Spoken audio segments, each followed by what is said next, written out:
bom que você acessou o nosso canal. Que Deus fale ao seu coração através desta mensagem. Não se esqueça de se inscrever em nosso canal e clicar no sininho de notificações. Deus te abençoe. Agindo como Jesus. Os céus vieram à terra na figura de um homem. Este homem, Jesus. E ele veio para morrer por nós pecadores. Mas depois que nós o recebemos como Senhor e Salvador, é a vida dele que precisa ser transmitida por cada um de nós. E então ele nos deixou um manual prático, que nós chamamos do Sermão da Bem-aventurança, ou as Bem-aventuranças. Ali Jesus diz, ou nos ensina, a forma, o método que ele apresenta para que nós possamos viver nesta terra como no céu. A oração dele foi a seguinte: que a vontade de Deus fosse feita no céu e na terra como no céu. Então, para que entendamos o que Jesus está querendo dizer com trazer o céu para a terra, o que Jesus está dizendo em dar-nos o seu Espírito, para que vivamos uma nova vida de fato, aquele que está em Cristo, nova criatura é, as coisas velhas já passaram, eis que tudo se fez novo. Mas por que será então que mesmo tendo tanto tempo caminhando numa igreja, vivendo dentro de uma igreja, a gente não está avançando no crescimento de uma vida que agrada a Deus, uma vida que agrade a Jesus? Se estamos no reino dele, é ele quem determina o nosso comportamento, a nossa visão moral, a nossa justiça, a nossa forma de pensar e agir. Por isto, agindo como Jesus, tem a tarefa de lhe apresentar os métodos que Deus então estabeleceu em Jesus para que andássemos nele. Aprendemos na última semana que precisamos ver a multidão. Jesus viu a multidão e saiu do lugar. Ele não apenas vê pessoas, mas ele se movimenta para cuidar dessas pessoas. Uma igreja que está tendo a visão de Jesus, ela não está olhando posição, ela não está olhando função, ela não está olhando ministério, ela está olhando pessoas. Repita comigo: pessoas. Quem veio na quinta-feira, falamos sobre o cego mendigo, que Jesus curou. Enquanto os homens viam um homem pecador, porque eles disseram: mestre, quem foi que pecou? Ele ou seus pais para que nascesse cego? Jesus disse: nem ele, nem seus pais pecaram, mas isto aí que ele está vivendo é para que nele se manifeste as obras de Deus. E a abertura do texto vai dizer o seguinte: Jesus viu um homem. Ele vê um homem. E a igreja precisa aprender a ver o homem, a mulher, as pessoas, muito mais do que cargos ou funções ou posições que essas pessoas tenham. Aprendemos que Jesus também atraía pessoas.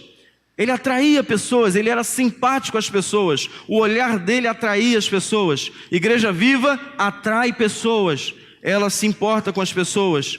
E depois então aprendemos no texto, a partir do texto que lemos, e abrindo a sua boca os ensinava. Igreja é lugar para ensinar, sobretudo com a sua própria vida, com o seu próprio estilo.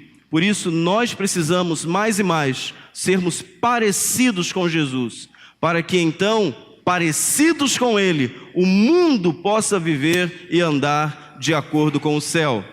Feita este recapitular, vamos dizer assim, eu quero então hoje iniciar a nossa palavra nesta noite, dizendo aos irmãos que nós precisamos ter o coração de Jesus. Nós precisamos entender o propósito para o qual nós fomos chamados para o corpo dele. E eu quero ler então, mais uma vez, o texto de Mateus 5, versos 1 e 2, E Jesus, vendo a multidão, subiu a um monte e, assentando-se, aproximaram-se dele os seus discípulos, e, abrindo a sua boca, os ensinava, dizendo: Felizes os pobres de espírito, porque deles é o reino dos céus. Só os irmãos, a uma só voz.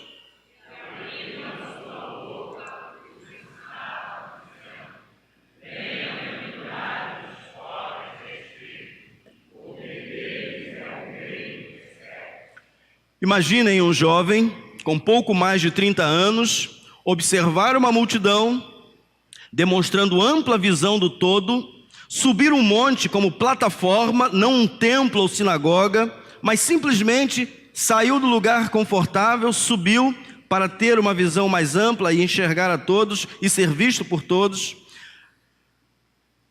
Assentou-se com a finalidade de demonstrar apreço por cada um deles e, por fim, abrir a sua boca para ensinar. Mas a quem Jesus está dirigindo esta palavra? Povo empobrecido, vulnerável, revoltado, dominado pelos romanos e à espera do Messias político, aquele que viria para retomar o reino e erguer novamente a nação de Israel. Esta era a principal expectativa daqueles dias. Eles estavam aprisionados, eles eram escravos dos romanos, eles estavam vivendo um tempo de escassez, eles estavam aguardando ansiosamente a vinda do Messias que iria acabar com o Império Romano. A expectativa deles era de uma libertação e do retorno do domínio dos israelitas sobre eles mesmos e viver a partir do que Deus sonhou e planejou para eles. Mas na verdade não foi isso que aconteceu. A expectativa deles era uma, mas o plano de Deus era outro.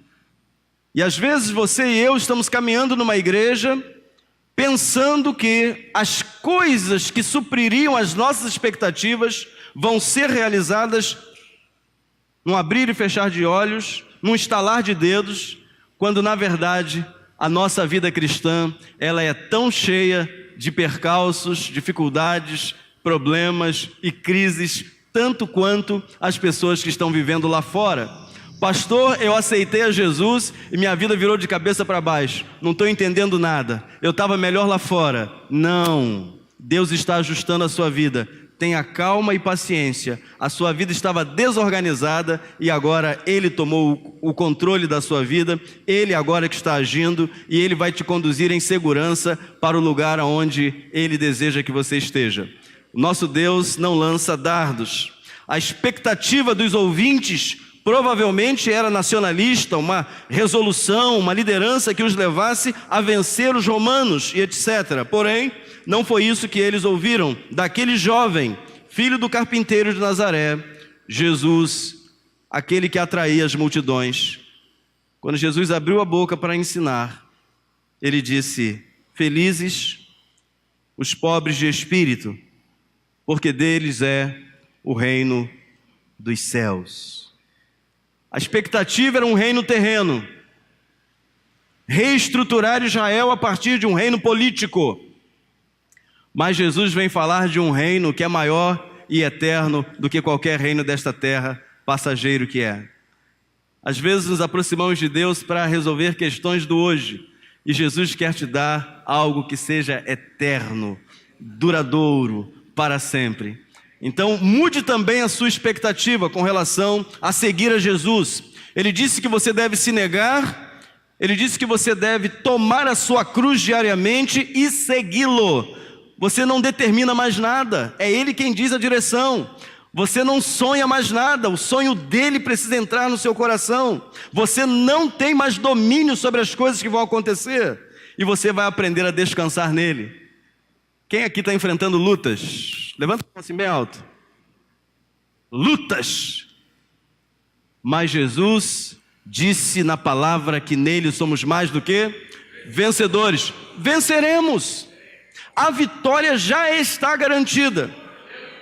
Nós só não podemos olhar para as dificuldades. Foi o que Pedro fez. Olhou para o vento forte, olhou para as dificuldades, afundou. Mas a graça de Jesus o alcançou. Sobe de novo, Pedro. Vem para cá. e vamos continuar e vamos seguir.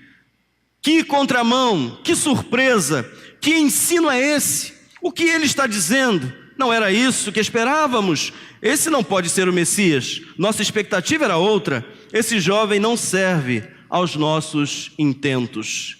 Quando Jesus disse para os discípulos: e vocês querem me abandonar também? Aí Pedro disse: não, para quem iremos nós? Só tu tens as palavras de vida eterna. Mas naquele dia, uma multidão que o seguia saíram fora. Não é isso que a gente quer. Isso aí não supre a nossa necessidade. Isso aí não supre as nossas expectativas. Não é isso que eu quero para a minha vida. Às vezes as pessoas se aproximam de Jesus sem compreender que agora você está deixando o mundo e está abraçando uma vida com Deus. E abraçar a vida com Deus é estar pronto para carregar uma nova cruz. Mas só que esta cruz que você vai carregar aqui em vida vai te trazer alegria plena no meio da tempestade. Fortalecimento e encorajamento quando as piores dores chegarem. Porque chegarão. Jesus não mentiu para mim e não mentiu para você. No mundo tereis aflições, mas tem de bom ânimo, eu venci o mundo. O texto para aí, e dá vontade de a gente dizer assim: vós vencereis também. Não dá vontade de concluir o versículo? Mas sabe por que você é vencedor? Porque você está escondido nele. Se ele padeceu para nos dar a vida eterna, importa que os seus filhos também, por um breve momento, sofra também algumas coisas, mas mesmo assim, continue dando testemunho de que não são desta terra, de que estão esperando um reino que é maior do que este. É uma contramão. Segundo Martin Lloyd-Jones, em seu livro Estudos no Sermão do Monte, as palavras de abertura de Jesus em seu ensino apontam para o caráter daqueles que, ao crerem em Jesus, deveriam passar a adotar diante dos valores de triunfo, felicidade, prosperidade e ser bem-sucedido naqueles dias e em qualquer época. O indivíduo perfeitamente capaz de obedecer a todas as determinações do Sermão do Monte é aquele com a mente esclarecida quanto ao caráter essencial de um crente. Nosso Senhor ensinou que essa é a pessoa que realmente é abençoada, ou seja, feliz, bem-sucedida, disse Jones. Por quê, queridos? O apóstolo Paulo também disse isso com outras palavras. Se esperamos para Cristo apenas para este tempo, somos os mais miseráveis de todos os homens. Há um propósito maior, muito além de uma porta aberta, de uma saúde momentânea, de alguma coisa que você precise para hoje, seja o que for. Deus não está chamando pessoas para apenas usufruírem do que Jesus pode dar, mas para servi-lo em espírito e em verdade. Ele está buscando verdadeiros adoradores e não gente interesseira. Pastor, é errado buscar a Jesus por uma necessidade? Não! Maioria absoluta das pessoas que se aproximam de Jesus, desde o Antigo Testamento, Novo Testamento e hoje também, é porque estão precisando de algo. Mas ao terem contato com a palavra de Deus, entenderem o propósito da sua vida, elas abandonam estas coisas que são da terra e assumem o papel de pessoas que estão no céu. Eu já estou no céu com Jesus. Muitos aqui já estão no céu com Jesus. A obra está consumada, está tudo pronto. Não se desespere, não se preocupe com o amanhã. Ele é supridor. Ele tem suprimento para você hoje, amanhã e depois. Mas não se preocupe demasiadamente com estas coisas, não estejam ansiosos, esta é a mensagem dele, porque ele cuida de nós, queridos, e cuida mesmo. Cuida. Ele é fiel. Não é difícil encontrarmos eco nesta afirmação a partir do que disse Davi na abertura do cancioneiro hebraico, o livro dos Salmos ou hinos dos Hebreus. Salmo 1:1. Como é feliz Aquele que não segue o conselho dos ímpios, não imita a conduta dos pecadores, nem se assenta na roda dos zombadores. Se meu desejo como cristão é desenvolver o caráter de Jesus, se minha meta principal de vida é agir como Ele, então preciso tomar algumas atitudes muito práticas. Primeiro, definir quem é o meu conselheiro. Definir a quem eu vou escutar. Se a mim mesmo, se a pessoas ou se a Deus. Definir quem será o seu conselheiro. Se sou crente, mas minha mente é de ímpio. Se já sou de Jesus, mas meu agir segue outros conselheiros. Se sou o corpo vivo de Jesus, mas a santificação ainda é um tabu. Quem é o verdadeiramente feliz para Davi? Quem não segue conselhos humanos carnais, orientação de gente que não teme a Deus, não segue a sua própria mente e o seu coração, mas se submete à vontade do Senhor. Ele segue dizendo: quem não imita estilo de vida no padrão do mundo. Padrão do mundo é um, padrão de cristão é outro. Cristão fala de uma forma, o mundo fala de outro. Cristão fecha negócio de uma forma, o mundo fecha de outro. Cristão pensa na educação dos filhos a partir da palavra, o mundo pensa de outra forma, e vocês estão vendo no que está dando. Nós precisamos entender que estes padrões do céu e da terra são antagônicos, estão na contramão. Eles nunca vão convergir tempo algum. Por isso que os cristãos são chamados para fora. Por isso que cristão é necessariamente alguém que tenha uma vida espiritual. Pense espiritualmente. Sonhe e planeje espiritualmente. Para quê? Para receber de Deus a orientação. Queridos, não se esqueçam de uma coisa: o mundo jaz no maligno. Nem toda porta aberta é necessariamente bênção. Nem sempre é. Como é que eu e você vamos descobrir isso? Se estivermos orando e buscando ao Senhor. Não segue conselhos humanos, não imita o estilo do mundo.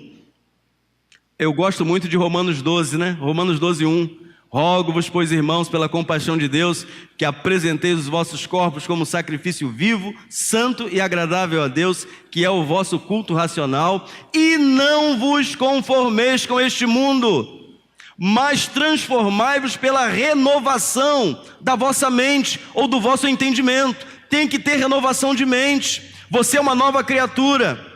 Você não foi chamado para fazer parte de uma igreja. Você é corpo vivo de Cristo. E como corpo vivo de Cristo, precisa entender quais são os princípios que Deus tem e elencou para nós. Mesmo que eu seja rejeitado, perseguido, envergonhado na família, amigos e sociedade pós-moderna, por minha postura em Cristo, eu devo estar feliz por estar agradando a Deus e não aos homens, por mais que isso me custe até a vida. Se sou corpo de Jesus, preciso me santificar e separar. Quem não se assenta, ele encerra dizendo isso, ou seja, eu não aceito o erro como sendo normal. Definir meu conselheiro determinará a minha ação. Ninguém pede conselho a ninguém que não queira seguir aquele conselho. Se eu me assento com o André e peço um conselho a ele, eu estou dando a ele a oportunidade de me dar uma direção, a menos que eu seja louco, pedir um conselho e não desejar segui-lo. Mas geralmente, via de regra, você vai a alguém mais experiente e pede um conselho, e a expectativa é que aquele conselho não apenas satisfaça você, mas de alguma forma, ainda que seja um desafio, te leve para onde Deus quer que você vá.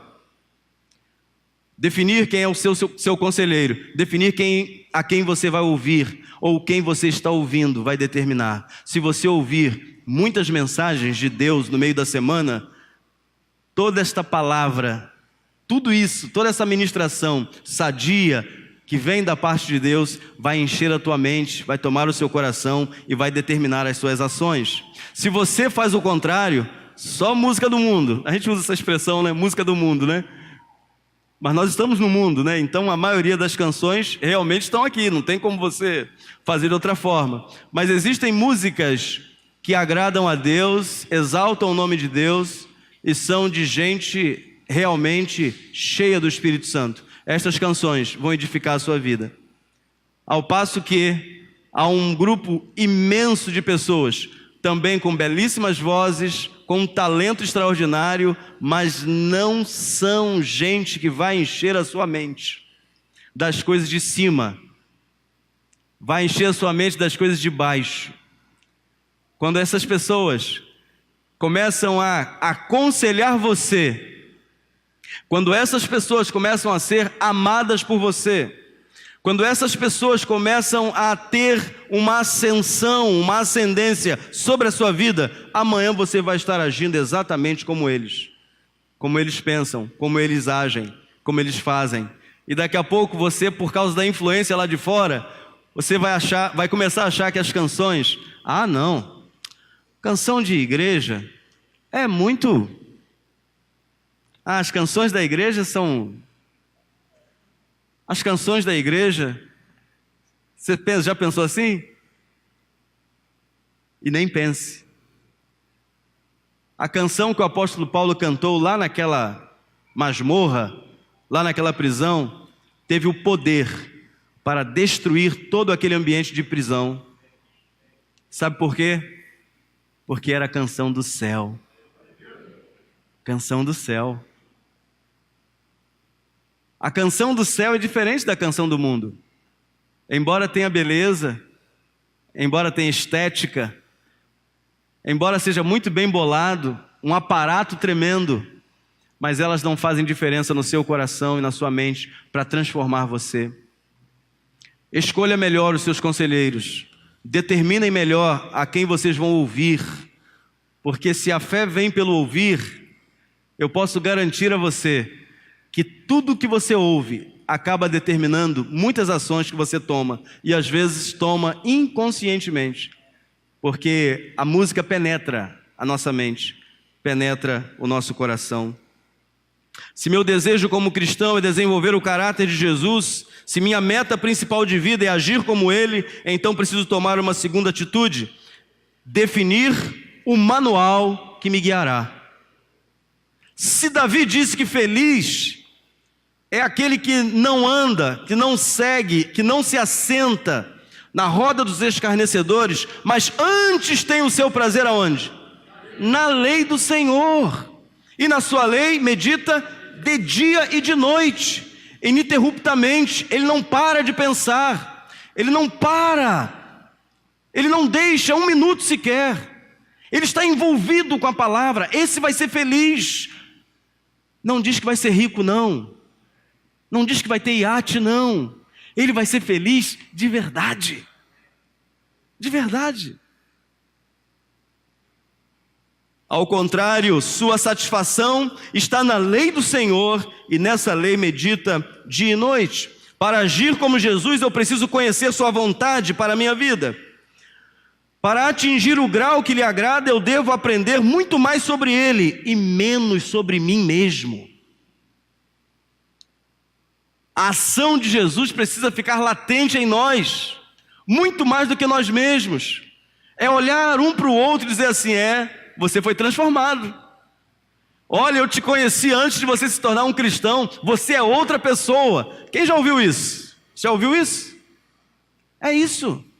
Ou quando você já é crente há muito tempo e você já dá um testemunho bonito, as pessoas falam assim: poxa, você é crente, não é? Aí um dia eu estava, agora nas minhas férias, e nós fomos à praia, porque eu precisava pegar uma corzinha, e estava lá, né, na praia, e encontrei um jovem, educadíssimo, fino, cortês, e eu conversei um pouquinho com ele, e ele disse assim: olha, eu estou pintando o muro aqui, se o senhor deixar o seu carro aqui, mesmo que eu não queira, pode respingar no seu carro, se o senhor puder colocar lá. E eu fui, tirei meu carro, aí depois voltei, e ele me impactou tanto, e eu disse assim: você serve a Jesus em que igreja? Aí ele disse assim: eu sou... não vou falar agora aqui não, né? Aí eu falei assim: poxa, que legal. Ele não era de igreja evangélica. Aí ele disse para mim: e você está servindo a Jesus aonde? Aí eu falei assim: na Igreja Batista, lá na primeira Igreja Batista em Maricá. Aí ele disse assim para mim: é uma boa igreja também.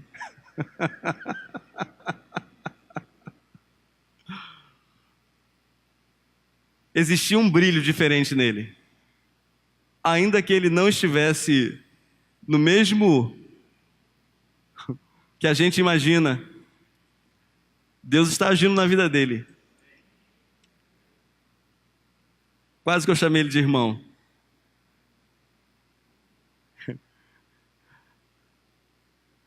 Eu ouso afirmar que quanto mais você conhecer sobre Jesus e seu caráter, mais e mais você se tornará parecido com Ele em cada situação de sua vida. Você não é guiado mais por você mesmo. Aconteceu uma situação essa semana, né, Raquel? E Raquel falou assim: José, para. Eu falei assim: Deus não disse para eu parar, Ele mandou eu seguir. E ela já entende, e a gente seguiu. E foi livramento 2 vezes. E nós sabemos que quem está andando no Espírito, e esta é a ideia central de Jesus para mim e para você, a mudança tem que ser na alma, no espírito, não é na sua forma física, não. Isso tudo aí é uma carcaça. O que Deus olha é você por dentro, é lá que Ele quer trabalhar. E é lógico que trabalhando lá, sabe o que vai acontecer com você aqui? A alegria do coração, o que acontece com o rosto? Seu rosto muda, seu jeitão muda, sua forma muda. Por quê? A mudança está sendo feita de dentro para fora. Esqueça o que você sabe e aprenda com Jesus sobre o novo método de vida que vem do céu. Veja o que diz Josué: somente seja forte e muito corajoso. Tenha o cuidado de obedecer a toda a lei que o meu servo Moisés lhe ordenou. Não se desvie dela nem para a direita nem para a esquerda, para que você seja bem-sucedido por onde quer que andar. Não deixe de falar as palavras deste livro da lei e de meditar nelas de dia e de noite, para que você cumpra fielmente tudo o que nele está escrito. Vamos juntos agora, todos. Só então...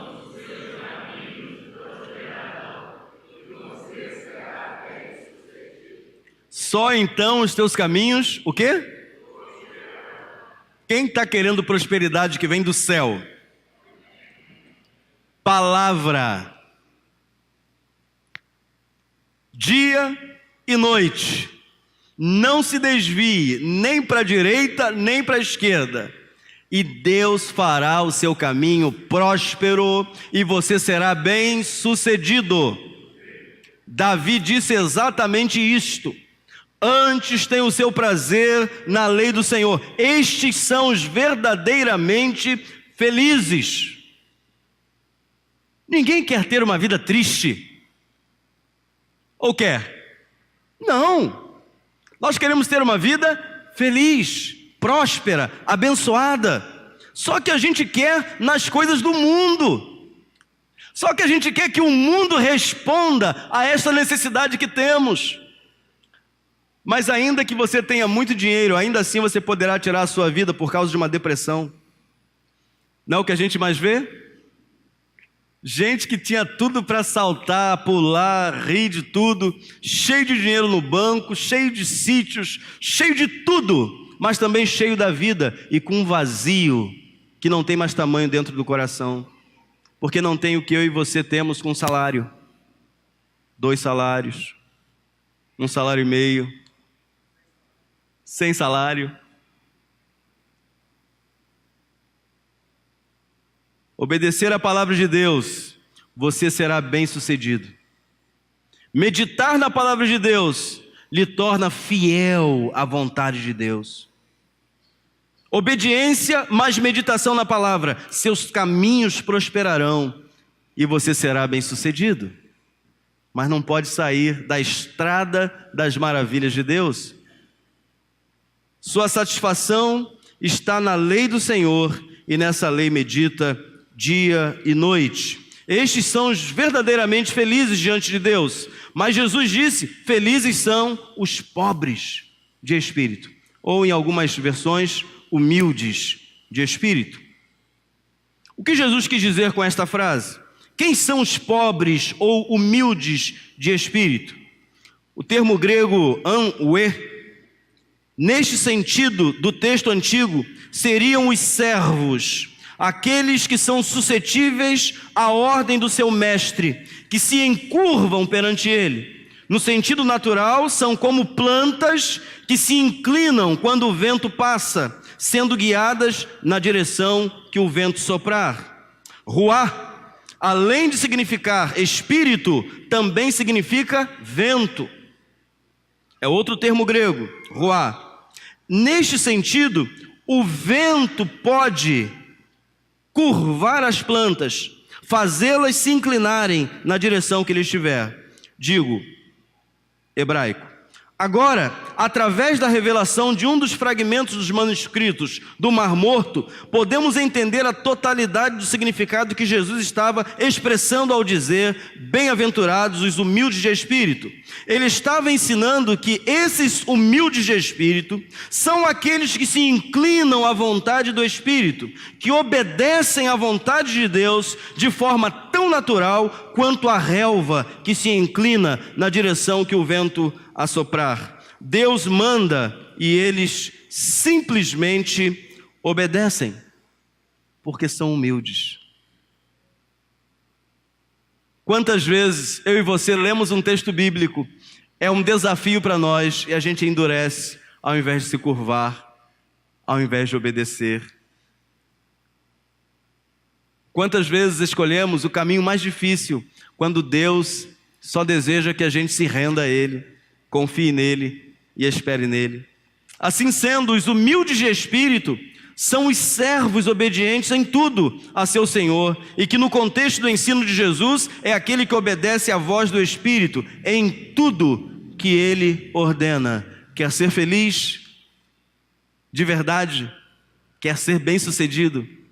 Creia na palavra e viva a partir dela. Quer ser feliz e bem-sucedido, quer ser próspero, quer ter tudo o que Deus tem para a sua vida, comece a diminuir-se e deixe que Jesus cresça mais e mais. Fale como João Batista, importa que ele cresça e que eu diminua. Importa que a nossa mente vire a chave de uma vida que buscava coisas para buscar em primeiro lugar o reino de Deus e a sua justiça, e deixar que as outras coisas sejam acrescentadas por Ele. O humilde de espírito é aquele que, ao ouvir a voz do Espírito Santo, logo se inclina, abrindo mão de tudo para obedecer o seu mandar. Isso recebe outros dois nomes, honra e temor. Sobre honra e temor ensinaremos no segundo semestre. O que é honrar a Deus? O que é temer a Deus? Então, não morram antes do segundo semestre. Qual é o resultado de ser humilde, de ser obediente, de quedar-se à palavra de Deus? Dele é o reino dos céus. Não dá para entrar no céu sem obediência. Não tem como. Eu sou o caminho, quem sabe? Não tem outro caminho. Eu sou o caminho, a verdade e a vida. O que eu estabeleci é isso aqui.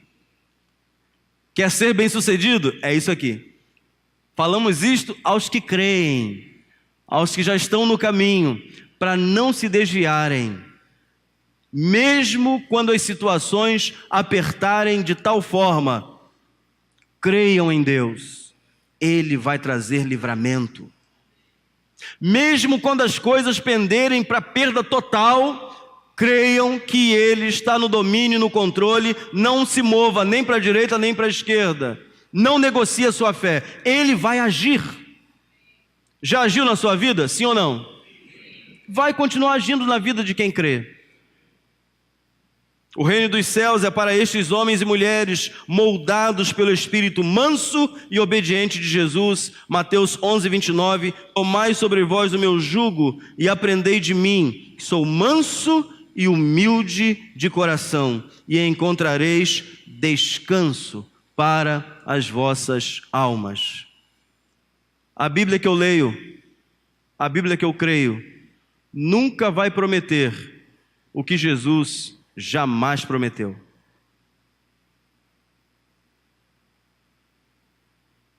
Jesus, Ele, como Rei Supremo, Senhor de tudo, nasceu numa manjedoura, onde estavam os animais. Chegou num lugar paupérrimo, Nazaré. Viveu andando para baixo e para cima, de cidade em cidade, aldeia em aldeia. Não tinha carro naquela época, era a pé ou montado num jumento, empoeirando seus pés. Padeceu, sofreu. Que tal evangelho de prosperidade é esse que você está ouvindo diretamente e que está influenciando a sua vida? Gente que diz que crente não pode sofrer. Jesus disse que a gente teria sofrimento. Jesus disse que qualquer um que quisesse viver a vida cristã piamente, ser fiel ao Senhor, ia padecer tribulações tremendas. Vai dizer que você lá no seu trabalho, por ser um cristão, não sofre? Claro que sofre. É lógico que sofre. Você não compactua com as coisas erradas que estão lá. Você é um intruso lá. Você não é bem visto lá. Você lá é tido como fofoqueiro. Porque você vê o errado e você vai dizer, ó, diretor, está acontecendo um sistema lá, um negócio lá, que eu não sei bem onde é que vai dar isso não. Aí você não é bem visto por aqueles. E quantos morrem porque são de Jesus, porque são fiéis a Deus? Agir como Jesus exige de nós a mesma postura humana que Ele nos deixou como exemplo de uma vida que humildemente obedece o Pai. Penúltimo verso desta noite, Filipenses 2:8, vamos juntos? E achado na forma de homem, humilhou-se a si mesmo, sendo obediente até a morte e morte de cruz. Mas Deus o exaltou soberanamente e lhe deu o nome que está acima de todo nome, para que ao nome de Jesus se dobre todo o joelho dos que estão nos céus, na terra e debaixo da terra. Vale a pena ser humilde de espírito. Vale a pena morrermos para nascermos de novo em Jesus. Vale a pena pagarmos o preço de temporariamente sofrermos. Porque o que nos aguarda é o mundo inteiro se dobrando.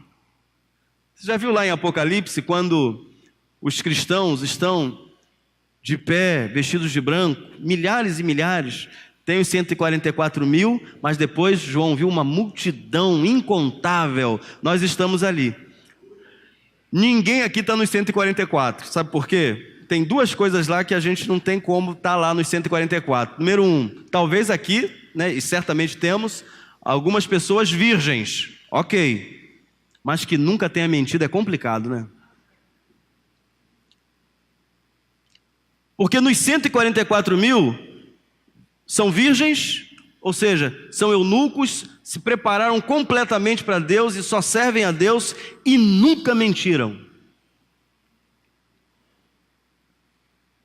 Quem aqui e via internet nunca mentiu?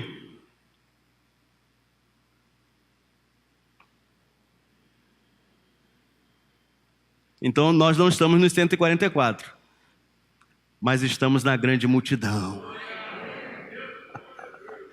que vamos estar de pé quando Ele voltar, mas todo joelho vai se dobrar. Os reis que viveram antes os reis que viveram depois de Jesus, os governadores do mundo, todos eles vão se inclinar. E nós vamos estar em pé diante do Cordeiro, porque nós já estamos com Ele, reinando com Ele. Então, queridos, a nossa vida precisa ser marcada por isto. Feliz é aquele que, ao ouvir a voz de Deus por meio da Bíblia, decide obedecer com um coração humilde a tudo quanto Ele ordenar. Este herdará o reino dos céus. Felizes os humildes de espírito, porque deles é o reino dos céus.